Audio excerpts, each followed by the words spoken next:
Fantasties, galera! Um livro lindo, com uma mensagem e uma moral maravilhosa, mas que se você apenas ler, somente lendo, você vai ficar boiando na maionese.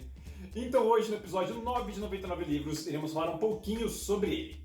Então vamos começar aqui com as informações básicas, né, para dar um pouquinho de contexto. Esse livro aqui foi escrito por ninguém mais, ninguém menos que George MacDonald, que é considerado o avô da fantasia moderna.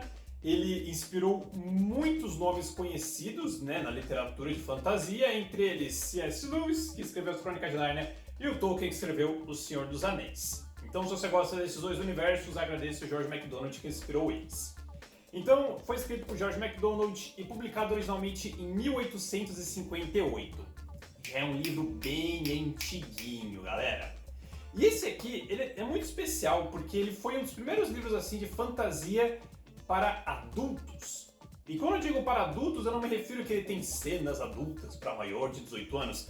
Não, é porque quando você pensa em contos de fada, geralmente você pensa em uma coisa mais infantil, algo na pegada dos filmes da Disney e tal. Mas esse conto de fada aqui, ele é um conto de fada mais adulto, porque ele tem uma mensagem que talvez a criança não consiga compreender, e também os acontecimentos não são exatamente tipo, e apareceu a princesa e foi resgatado pelo príncipe, Não, ele vai muito além da caixinha, né? Ele sai do óbvio do que a gente espera num conto de fadas.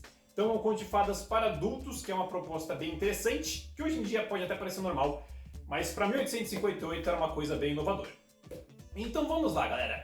Como eu disse no início do vídeo, esse aqui é um livro, uma história, né? Uma mensagem muito bonita, mas que se você apenas ler, você vai ficar boiando na maionese. E por que eu disse isso, galera?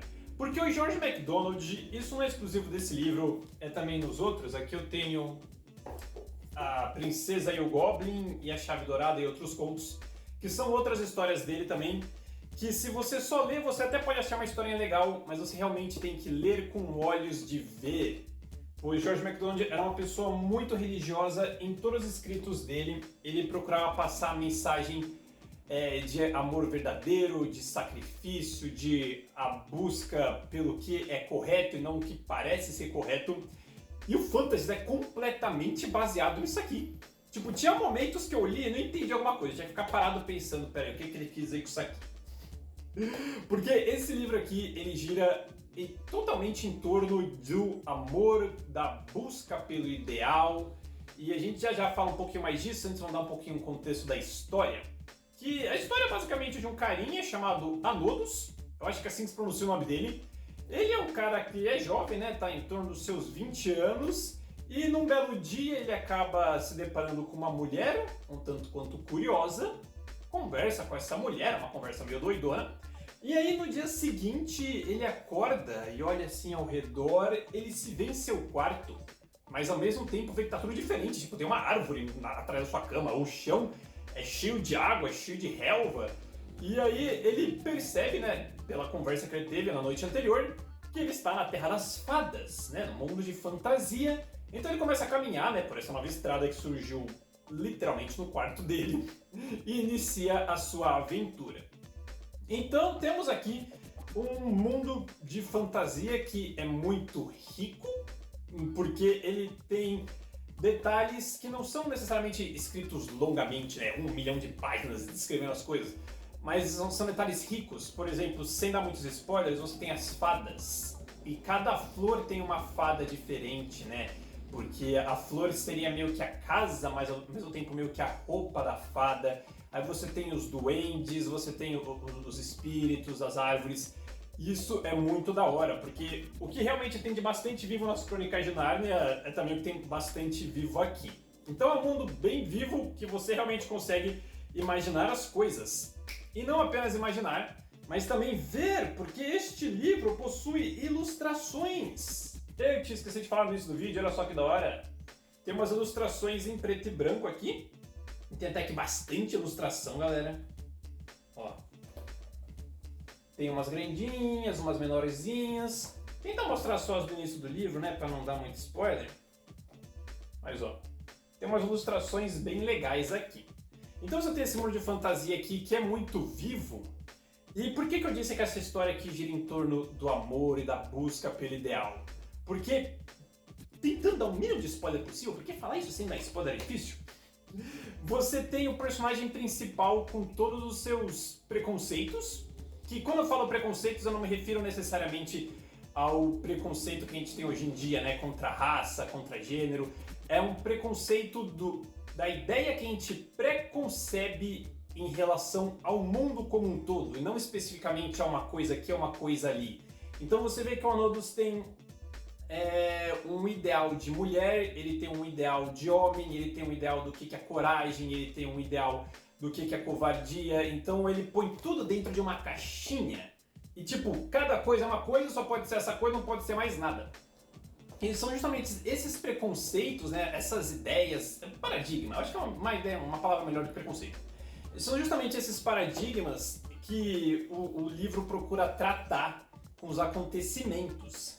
Tanto é que tem uma hora que ele encontra o que a gente pode chamar de sombra, que, cara, é uma analogia fantástica, porque a sombra basicamente impede com que ele enxergue direito o que está à sua frente. Tipo, ele consegue enxergar, né, com os olhos materiais, mas ele não consegue ver espiritualmente, ele não consegue ver a alegria, ele não consegue ver a pureza.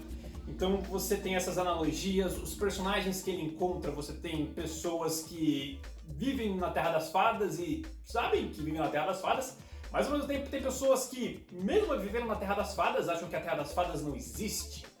E aí você tem, né, a luta do materialismo com o lado espiritual. É como eu disse, leia com olhos de ver, porque se você apenas lê não vai fazer muito sentido as paradas que estão aqui. E agora, galera, bora partir para as informações técnicas do livro, antes que eu derreta neste calor que está fazendo, com a luz acesa e tudo fechado. Eu li a versão da editora Ciranda Cultural, que foi publicada através do seu selo Príncipes. É livro em capa mole, né, ou seja, é brochura. Ele tem uma orelhinha aqui. A página não chega a ser branca, ela é levemente amareladinha. As letras, galera, em alguns momentos... Vamos ver se eu consigo mostrar aqui.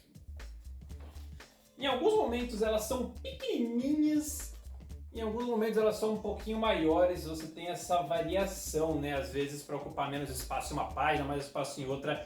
Essa é uma coisa que eu não curto muito, mas se levar em consideração que o preço cheio do livro, se não me engano, é de R$ 29,90 e eu paguei R$ 14,90, então saiu super barato. Tem essa edição aqui, né? Uma promoção sai por R$ 15. E como eu disse, tem ilustrações, é uma coisa que eu achei muito da hora. E no caso, essa edição aqui, galera, foi traduzida por Adriano Neves, esse é o tradutor para português, e as ilustrações, para quem tem curiosidade aí, foram feitas por Arthur Hughes. Eu acho que é assim que se pronuncia, galera. Essa aqui seria uma versão mais econômica, né? Eu acho ela bem bonitona, para falar a real. Mas se você gosta de edições de luxo, né, você tem uma grana a mais, você pode investir na edição da Thomas Nelson Brasil, que se não me engano custa R$ 49,90, algo assim. Ela é em capa dura, vem com aquelas capinhas que você coloca por cima do livro, acho que é luva o nome, né? É super chique, mas também é super mais cara, por isso que eu optei por essa versão aqui. E galera, como sempre, se tiver interesse em pegar essa edição ou qualquer outra, tem o link aí na descrição e no comentário fixado na Amazon. Comprando por esse link você ajuda o canal bastantão. Então, era sobre esse livro aqui que eu queria comentar, galera. Fantastis, comentem aí o que vocês acharam do livro e também se vocês acham que vale a pena ou não, se vocês entenderam direitinho, ficaram com alguma dúvida, que nem eu fiquei boiando em certas partes. Então, muito obrigado e até a próxima. Fui!